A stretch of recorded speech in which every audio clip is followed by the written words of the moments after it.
Toda vez que tem essa questão de falar sobre mulheres e tal, a primeira coisa que vem na minha cabeça é a segurança. Porque, né, somos mulheres. E como mulheres, vocês se sentem seguras aqui na Nova Zelândia? Vamos lá, primeiro ponto polêmico, talvez? Não sei. Eu acho que vai ser zero polêmico isso. Eu acho que todo mundo vai ter a mesma percepção, assim.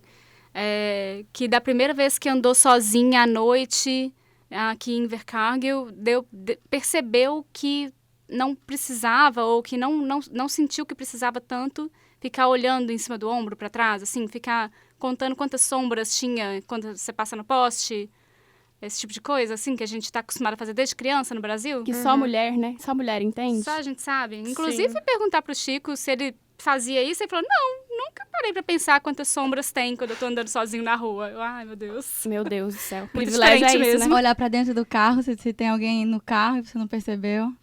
Entrar no carro e correr na fechadura da porta, antes de mais nada. Eu acho que eu sou um pouco exceção, porque apesar de morar em São Paulo, eu sempre fui muito desligada com isso, assim. Tipo, esse negócio da sombra é uma coisa que sempre pegou pra mim. Eu sempre olhei pra ver se tinha gente atrás de mim na sombra.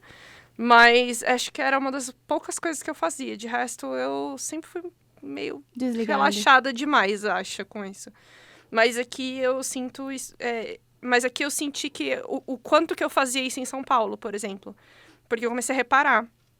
Só que assim, não faz diferença aqui. Tipo, é uma sensação de segurança que, assim, é meio surreal pra gente, assim. Surreal, assim, de... Putz, esqueci meu carro aberto. Tudo bem. E também, principalmente aqui na cidade que a gente tá, né? Que é uma cidade de interior, né? É uma cidade relativamente pequena. Pra mim, é cidade grande. Já falei isso várias vezes, porque eu sou de uma cidade de 15 mil habitantes. Mas é muito impressionante, porque... eu acho que também até pelo estilo da cidade, a cidade meio que dá uma morrida, né? Muito cedo. Então, isso costuma ser um problema no Brasil. Quando, né, ruas desertas e tudo, você não tem coragem de sair à noite, dependendo da cidade que você tá. Aqui, quando eu comecei, eu ia pra academia à noite e eu voltava, tipo, não tinha um carro na rua, não tinha uma pessoa a pé, era só eu. E, assim, mexendo no celular, tranquila, sabe? Sem problema nenhum. Então, sem sentir que isso era um problema, né? Isso, sem sentir. Mas eu acho que é tão vazio, que eu lembro de uma vez que eu saí da academia, quando começou a escurecer, tipo, 10 horas da noite, 10h30 da noite. Eu saí da academia, tipo, sei lá, 9h30, ainda tinha sol. Eu fiquei 5 minutos tentando tirar uma foto boa, assim, do sol se pondo, e não passou um carro. E eu tava no meio da rua. Literalmente, estava no meio da rua. É muito parado mesmo. Essa é a nossa Invercargill, hein, gente? Mas vocês gostam Passou daqui? só o feno rolando, assim. Eu adoro essa cidade. Ai, tá me ouvindo? Sim, pode falar. Então, gosto muito disso, da cidade meio que morrer cedo. Acho isso muito bom. Porque eu gosto dessa sensação mesmo de que tá cada um cuidando dos seus problemas, sabe? Sim. Eu lembro que você comentou da outra vez que você veio, que aqui, quando você viu o parque e a biblioteca, tipo, você já tava preenchida, Pronto, né? era isso. Já tava sonho realizado. E realmente é uma cidade muito pequena, mas com várias opções. Tipo, que eu sempre comparo, óbvio, com a minha cidade. Não tem opções pra badalação, né? Sei lá, até que horas da manhã. O bar que fica aberto até mais tarde, provavelmente fecha, sei lá, 2 horas. Deus, é tudo isso? Não sei se 11 horas. Acho que é tipo 11 eu horas. acho que só sábado e... Não, mas deve existir uma boate aí que a gente não sabe, porque a gente Ainda é não velha. descobriu. Tem uma boate. Eu descobri outro dia que tem uma boate. Eu só gente. Sabe, eu só não agora sei como sabe ela funciona, quando ela funciona. Meio, tipo, sei só lá. pros insiders. Sem ter convite. Mas Agora, gente, pra quem não sabe, é ela que tá desbravando aqui. Eu sou né? a única solteira do grupo, esse é o ponto. É a única solteira do grupo. Então, ela tem experiências diferentes, né, da gente, porque eu, Dani e Carol somos casadas. A Dani tem um filho, Dudes. Então, né, temos rotinas meio que diferentes, assim. Então, e aí, assim, eu sou a solteira do grupo, de todo mundo casado. Me atrapalha o filho, porque ser casada não me atrapalhava, não. Qual que é a desculpa de vocês? Não, na verdade, não... Cri-cri. Pera aí, vamos colocar uma música aqui pra gente... Vamos pensar, Carol, qual que é o problema? Eu acho que o nosso passeio, assim, que a gente gosta de se divertir mais, é ir pra um casa do outro, assim. Acho que por isso que a gente ainda não... gosta muito. A gente gosta muito de se encontrar e curtir, assim, entre a gente. Então, eu acho que por isso que a gente não desbravou as boates, mas vamos ainda... Boate. A boate! A boate, corrigindo. Mas a gente vai. Não, E assim, eu super sou desse grupo que gosta de fazer rolê na casa dos outros, mas assim, como solteira, me faz falta um rolê Vai pra conhecer conhecer gente. quem na casa dos outros? Não, tudo casado, todos amigos casados, os mesmos amigos sempre. Eu Mas, acho que a gente pode pular pra esse assunto, então. Tá aqui na pauta, gente. Um assunto é o quê? Tinder.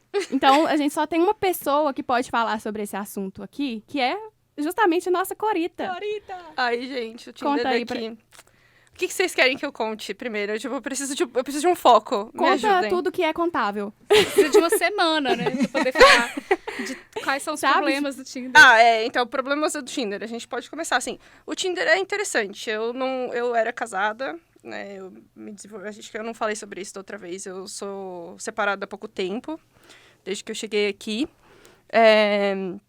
Basicamente. E aí eu entrei no Tinder em dezembro e meu relacionamento começou antes de existir o Tinder, né? Então eu não tinha brincado de Tinder no Brasil, não sabia como é que era, nunca tinha tido nenhuma experiência. E aí eu me separei, entrei no Tinder, porque eu queria conhecer pessoas daqui, né? Não conhecia quase ninguém, só conhecia os brasileiros, continuo praticamente só conhecendo os brasileiros. Mas vamos lá, entrei no Tinder, fiz o negócio lá. E aí foi meio engraçado o primeiro dia, porque eu me sentia a garota nova da escola, assim. Porque eu acho que deve ser as mesmas pessoas o tempo todo aqui na cidade, porque é pequeno, é muito pequeno e não é um lugar que transita muito turista. Então, assim, quando eu apareci, tipo, já várias curtidas, fiz alguns matches, as pessoas já vieram conversar e já me chamaram pra sair, assim, no mesmo dia. Tudo muito rápido. Tudo muito rápido, que eu não tava esperando, assim. Mas, inclusive, saí com o cara e tal. E foi interessante, assim, eu nunca tinha, eu tava morrendo de medo. Sei lá, sair com um cara estranho, num país estranho, falando inglês, que eu não entendo. Tinha acabado de chegar, não, tava aqui há uns 2 meses. Ainda tava com uma dificuldade de entender os kiwis, então, assim, né? Porque o inglesinho, filho da mãe, né? Então, a sorte é que foi com o Peter. O Peter não é daqui e o Peter não tem um sotaque carregado de kiwi, então deu pra entender bem, assim.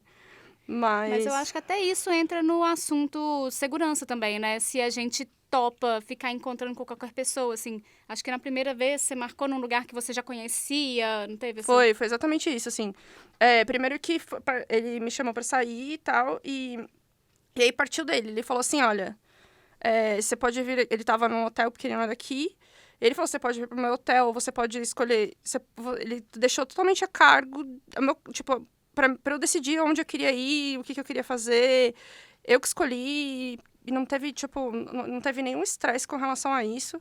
E aí eu escolhi um bar que eu já tinha ido algumas vezes e que eu conheci alguns dos bartenders, porque, né, às vezes eu conheci algumas pessoas que frequentam com regularidade também. Não sabia se ninguém ia estar lá, mas era um lugar que eu me sentia segura. Então, eu fui para esse lugar e foi super tranquilo, assim, tomei cerveja, comi batata frita, conversei por 3 horas, deu super certo. Não rolou nada. E, assim, e pelo que eu vejo aqui, também esse é um bom ponto, assim, nunca rola nada nos primeiros dates, assim. A galera não... Eles são mais devagar? Eu não sei se... Sim, mas eu acho que rola também... Eu acho que rola uma outra vibe. Porque, assim, não dá pra comparar com o Brasil quando você tá numa balada. Porque não é o mesmo rolê. Tipo, não é uma balada. Fui num bar que só tinha velho, tomar uma cerveja e conversar, entendeu? E aí, tipo, eu não deixei. Eu fui andando pra casa, ele não me levou. É outro esquema, assim, sabe? Então, pelo menos nessa vez não deu pra comparar. E dos outros dates que eu fui também não, assim. Mas, em geral, eles são um pouco mais... Posso falar devagar, posso falar respeitosos, talvez. Sim. Eles têm uma expectativa diferente, talvez? Pode ser.